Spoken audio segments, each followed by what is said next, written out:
du livre. Parcourant leurs villes, leurs villages, il les enseignait. Le pardon.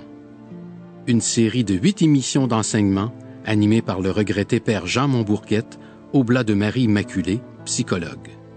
Aujourd'hui, à déroulement du livre, voici la suite de cette série.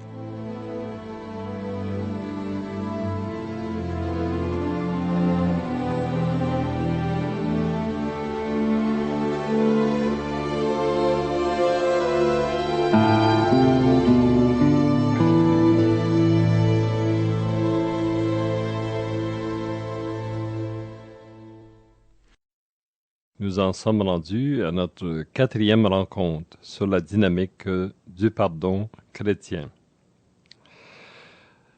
Dans ce pèlerinage du cœur, nous avons vu la dernière fois la première étape qui consistait à décider de ne pas se venger, mais de faire cesser l'offense. Oui, si on veut être sur le chemin du pardon, il faut de plus en plus éliminer de notre vie les instincts de vengeance, tout en les acceptant qu'ils sont là en nous, ne pas agir dessus, et en même temps décider de faire cesser l'offense qui nous a été faite. Je pense à cette femme qui disait: ça fait déjà 8 fois que je pardonne à mon mari alcoolique. Il continue d'être alcoolique. Je lui ai dit: Madame, si vous voulez vraiment lui pardonner, il va falloir que vous vous affirmiez devant lui et lui demander de cesser de cette vie d'alcoolisme et de prendre les moyens afin qu'il se fasse soigner, qu'il cesse de vous imposer cet alcoolisme dans votre vie. Aujourd'hui, à cette 4e rencontre, nous allons commencer la 2e étape du pardon. La 2e étape du pardon consiste donc à reconnaître notre blessure, à reconnaître que nous avons été déçus, reconnaître que nous avons été trahis. Et cette étape est très importante parce que si nous essayons d'oublier, d'excuser, de passer par-dessus la blessure, je crois que nous ne pourrons pas arriver à cette véritable chirurgie du cœur que le pardon nous demande. Souvent, on a tendance à ne pas reconnaître que nous avons été blessés, que nous avons été atteints dans les attentes, dans les espoirs que nous avions vis-à-vis de quelqu'un. On a plutôt tendance, assez souvent, à excuser la personne qui nous a offensés. On essaie de ne pas voir, disons, la mauvaise intention de cette personne-là qui a voulu nous faire mal. Mais si la personne est responsable, si vous avez une personne qui a voulu vous faire mal, si elle le savait, à quoi bon nier? À quoi bon essayer d'oublier ou essayer de l'excuser? Le pardon doit se faire dans la vérité. Alors, il faut à ce moment-là bien regarder sa blessure en face. Si l'on veut guérir, pour pardonner, et il est nécessaire de prendre conscience de l'étendue et de l'intensité de notre blessure, non pas pour devenir une victime, mais pour voir la réalité telle qu'elle est. Le pardon doit se faire dans la vérité. Une offense grave qui nous a été faite, si on essaie de la refouler, cette blessure va continuer d'agir. Elle va continuer de pourrir à l'intérieur de nous, et tout cela d'une manière inconsciente. Il se peut qu'à notre tour, sans qu'on le veuille, qu'on répète sur d'autres personnes la blessure qu'on a subie. Et c'est bien important d'être capable de guérir de notre blessure. Trop souvent, on nous a demandé de pardonner en oubliant cette blessure-là et en mettant juste une petite couche de peau légère sur cette blessure-là. Mais non, le véritable pardon doit inclure aussi la guérison intérieure. Et d'une manière plus spécifique, lorsqu'on a été blessé, lorsqu'on a été offensé, trahi dans nos attentes, il y a un sentiment que l'on commence à découvrir, qui est le sentiment de se sentir honteux. Le sentiment de la honte, nous l'avions oublié. Mais même comme personnes adultes, nous pouvons nous sentir honteux lorsque on a été blessé. Voici ce qui se passe dans l'attachement ou l'amour qu'on a pour quelqu'un. C'est qu'on s'ouvre, c'est qu'on se donne, c'est qu'on se met vulnérable. Et quand l'autre personne ne peut pas répondre à nos attentes, tout à coup, on va se sentir petit, on va se sentir honteux et même parfois coupable de s'être attaché à quelqu'un ou d'avoir aimé quelqu'un. La honte est donc un sentiment qui nous arrive au moment d'une offense qui nous a été faite par une personne que l'on aime bien. Et la honte, on n'aime pas ressentir la honte. On essaie de la cacher de différentes manières. Et je vois des personnes dans leur vie, lorsqu'ils se sentent honteux, au lieu de toucher à ce sentiment-là, ils se mettent en colère. Et avec des mouvements de colère, ils essaient de camoufler le sentiment d'avoir été blessé, d'avoir été vulnérable dans sa vie. Ils essaient par la colère de faire oublier qu'ils étaient vulnérables. Certaines personnes, au lieu de toucher à leur honte intérieure, vont avoir tendance à prendre des allures de grandeur morale. Et j'en ai vu des personnes qui ont été blessées profondément et qui immédiatement se sont dit « je te pardonne », sans prendre le temps de toucher à sa vulnérabilité intérieure, de se soigner, de prendre conscience qu'ils avaient été touchés intérieurement. Ils ont voulu transformer cette blessure en grandeur morale. Mais encore là, le pardon doit se faire dans la vérité de ma faiblesse, vérité de ma vulnérabilité, vérité de ce que il y a une partie de moi qui est tout petit et qui demande d'être aimé par d'autres personnes.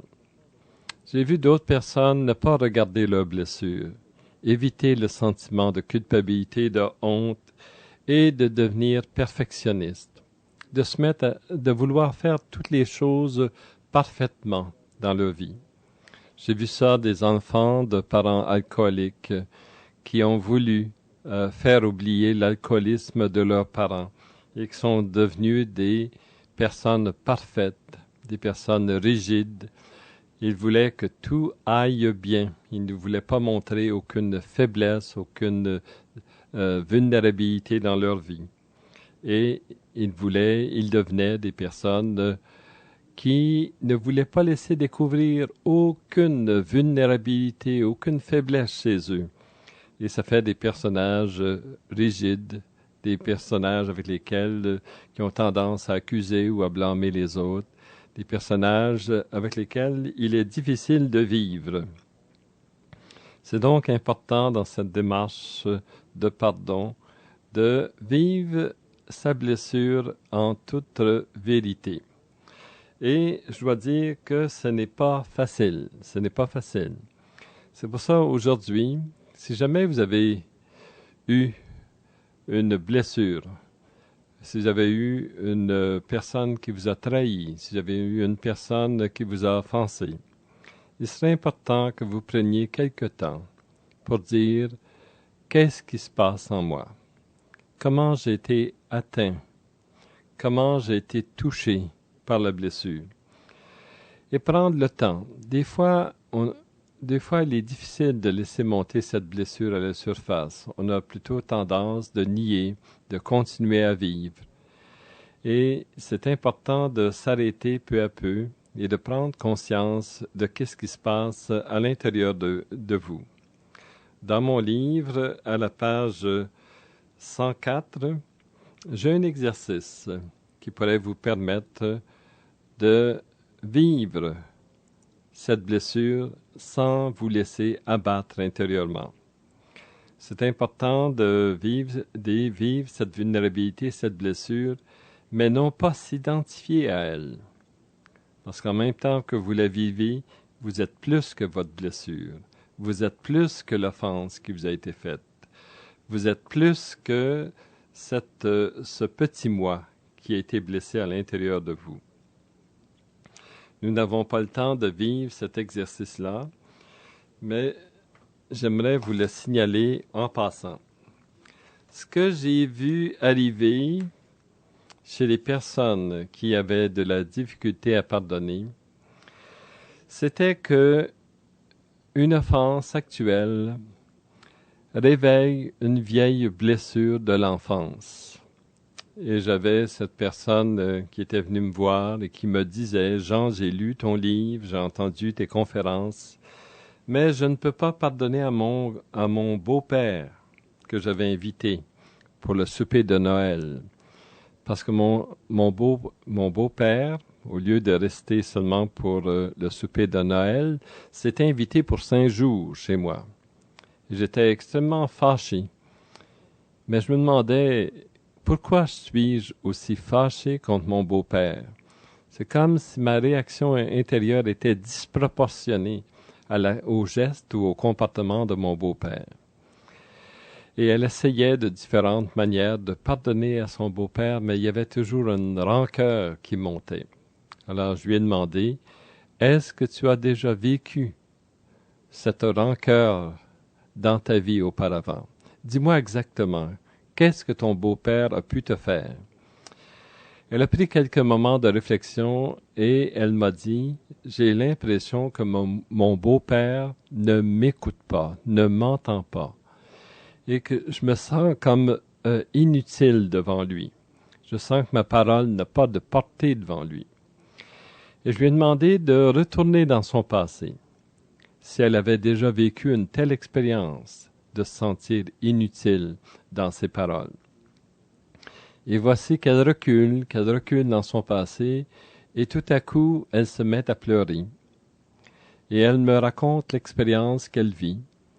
Elle dit, j'ai 8 ans, je me réveille, c'est Noël au matin, et maman ne m'a pas réveillé pour la messe de minuit.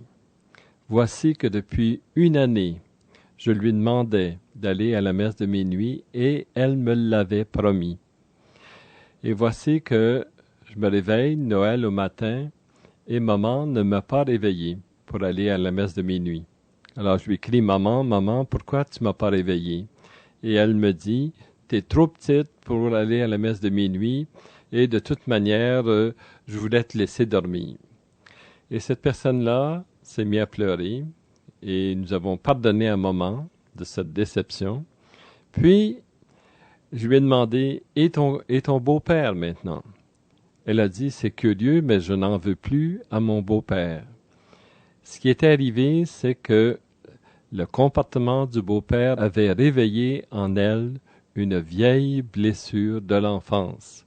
Et en réglant cette vieille blessure de l'enfance, elle a été capable de facilement faire le pardon à son beau-père. Souvent, ça arrive dans notre vie, lorsqu'on a un comportement disproportionné à l'action de quelqu'un, ça veut dire ça qu'une vieille blessure s'est réactivée et c'est le temps de la régler, cette blessure.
C'est Jean Montbourquette qui vous accompagne au cours des différentes étapes qui va nous permettre d'avoir un pardon le plus épanouissant possible. Dans la première partie de notre rencontre, nous avons vu la deuxième étape, reconnaître que nous avons été blessés au cours d'une offense. Reconnaître que nous avons été blessés. Assez souvent, la première réaction, c'est de nier cette blessure-là. Et la négation de la blessure est quelque chose de naturel. C'est pour nous permettre de continuer à vivre sans être trop embarrassés par cette blessure, cette offense, cette trahison qui nous a été faite. Mais si nous voulons progresser dans une conscience encore plus grande du pardon qui va s'accomplir en nous, il s'agit de se mettre bien en face de cette blessure-là. Souvent, seul, on n'est pas capable de le faire. Alors, il faut faire appel à d'autres personnes. Nous en sommes donc rendus à notre troisième étape qui consiste à partager notre blessure avec quelqu'un qui veut bien nous écouter. Et c'est là un moyen de savoir ce que c'est qui se passe en soi, en sortant, en le disant à quelqu'un d'autre l'offense qui nous a été faite. C'est de partager avec quelqu'un qui nous reçoit.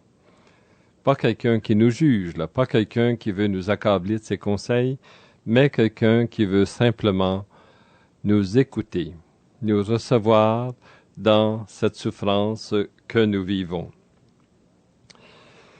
Sans doute que l'idéal serait d'être capable d'aller voir la personne qui nous a offensés et de lui dire ce que c'est qu'on a ressenti lors d'un comportement, lors d'une attitude ou d'une parole qui nous a bouleversés, qui nous a fait de la peine. Ça serait l'idéal d'être capable d'aller voir la personne, cette personne-là.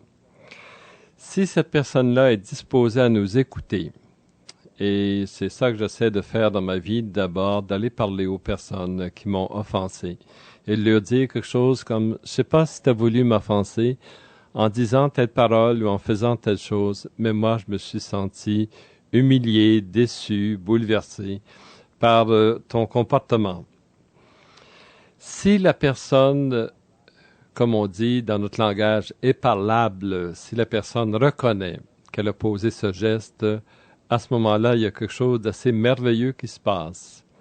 Et il y a un dicton qui nous dit ceci, « Faute avouée est à moitié pardonnée ». Toutes les fois que je suis allé confronter quelqu'un avec un comportement ou des paroles et la personne a admis le geste qu'elle a posé vis-à-vis de moi, à ce moment-là, j'ai senti en moi que le pardon était facile. Le pardon montait facilement à l'intérieur de moi. Le problème, c'est si la personne ne nous accepte pas lorsqu'on vient la confronter avec le comportement. Alors, il est toujours possible de trouver une autre personne qui va nous écouter, qui va nous permettre d'objectiver, c'est-à-dire de sortir de soi la douleur, la souffrance, pour qu'on puisse mieux la voir. Vous savez, c'est tellement facile de régler les autres personnes. Pourquoi? Parce qu'on est en dehors de leurs problèmes. Et c'est ce qui nous arrive lorsque nous nous confions à quelqu'un. C'est comme si on regardait son problème ou sa blessure de l'extérieur. C'est ce qui nous permet de prendre une certaine distance et il y a un effet de guérison à ce moment-là. C'est que nous voyons notre difficulté, notre blessure avec une autre perspective, avec une distance, ce qui nous permet de mieux juger de la situation qui nous est arrivée. Peu à peu, à force d'en parler à quelqu'un qui nous reçoit, qui nous accueille avec chaleur et sympathie, nous pouvons faire face davantage à cette blessure et en percevoir les différentes dimensions et intensités. C'est ce que les psychologues font. Mais souvent, on n'a pas toujours la chance d'avoir un psychologue ou on n'a pas toujours le moyen de se payer un psychologue. Par ailleurs, un ami sincère peut nous écouter sans nous juger, sans nous donner des conseils, sans nous faire la morale et nous accueillir. Et peu à peu, à partir du moment où on a quelqu'un qui nous accueille, nous pouvons, nous aussi, nous accueillir intérieurement, nous accueillir avec plus de sympathie, avec plus de compassion. J'ai rencontré quelqu'un qui, lui, me disait « Je me suis pas confié à un ami, mais je me suis confié à Dieu lui-même. » Et c'est une autre manière de partager sa blessure avec quelqu'un, la partager avec Dieu. C'est un directeur de CLSC et il me disait comment il avait été trahi, littéralement, par des personnes auxquelles il avait fait grande confiance. Et il y a eu dans sa vie un bris de carrière. Et à ce moment-là, il a dû changer de position, il a dû changer de travail. Et il me disait comment il avait de la peine, de la déception, et un grand sentiment d'avoir été trahi à l'intérieur de lui. Et il me dit ceci, je n'ai pas voulu me venger, je n'ai pas voulu blesser d'autres personnes, mais je me confiais à Dieu dans une prière émotionnelle, où il disait à Dieu toute la peine de la trahison qu'il avait subie. Et je me rappelle qu'il m'avait dit cette prière. Il répétait plusieurs fois par jour ces paroles. « Père, je remets entre tes mains l'offense qui m'a été faite par mes collègues. Puisses-tu transformer cet événement douloureux de ma vie pour mon propre bien, pour celui de mes offenseurs et pour le salut de l'humanité. » Il me disait qu'il a répété cette prière des centaines de fois. Voici que quelques 6 mois plus tard, il rencontre ses fameux collègues qui l'avaient trahi, qui avaient fait de la calomnie à son égard, et il me disait qu'il a été spontanément vers eux, il leur a tendu la main, même si les personnes étaient très gênées, et tout à coup je me suis rappelé de l'offense, de la trahison qu'il m'avait fait. Mais spontanément mon cœur était guéri, grâce à cette prière que j'ai faite d'une manière continuelle à Dieu. Alors c'est donc, je reviens donc sur l'importance quand vous avez été blessé, trahi, lorsque vous avez subi une offense profonde. Ne restez pas seul avec cette offense. Trouvez quelqu'un, que ce soit la personne qui est coupable de l'offense, que ce soit une personne amie, que ce soit Dieu. Trouvez quelqu'un avec lequel vous allez partager cette souffrance. Ne la gardez pas seule à l'intérieur de vous, cette douleur, cette souffrance morale. Parce qu'en la disant, vous allez peu à peu commencer à vous guérir. Aujourd'hui, ça serait peut-être important si vous aviez si vous sentez que vous avez été blessé, que si vous êtes malheureux, que si vous êtes aigri, de prendre un moment de méditation. Mettez-vous en présence de votre Dieu d'amour, de celui qui peut vous guérir intérieurement. Si vous n'avez pas la chance d'avoir quelqu'un près de vous, parlez-lui comme un ami fidèle. Dites-lui ce que vous ressentez, votre peine, votre agressivité, votre déception. Parlez-lui de vos sentiments. Il saura vous écouter. Continuez de lui confier ce que c'est qui se passe en vous. Et peut-être lui faire une prière, lui demander peu à peu de guérir de cette situation qui est là. C'est tellement important de partager sa blessure avec quelqu'un qui ne juge pas, quelqu'un qui nous aime, quelqu'un qui veut notre bien. Prenez le temps aujourd'hui de faire cet exercice-là. Et en faisant cet exercice, vous accomplissez une grande étape dans votre pardon parce que peu à peu, vous apprenez à vous guérir. Vous apprenez à vous guérir, ce qui va libérer peu à peu votre intérieur pour que vous puissiez pardonner davantage. Je vous remercie donc de m'avoir accompagné encore une fois dans cette rencontre sur la dynamique du pardon et je vous souhaite une grande guérison cette semaine et nous allons nous revoir la semaine prochaine.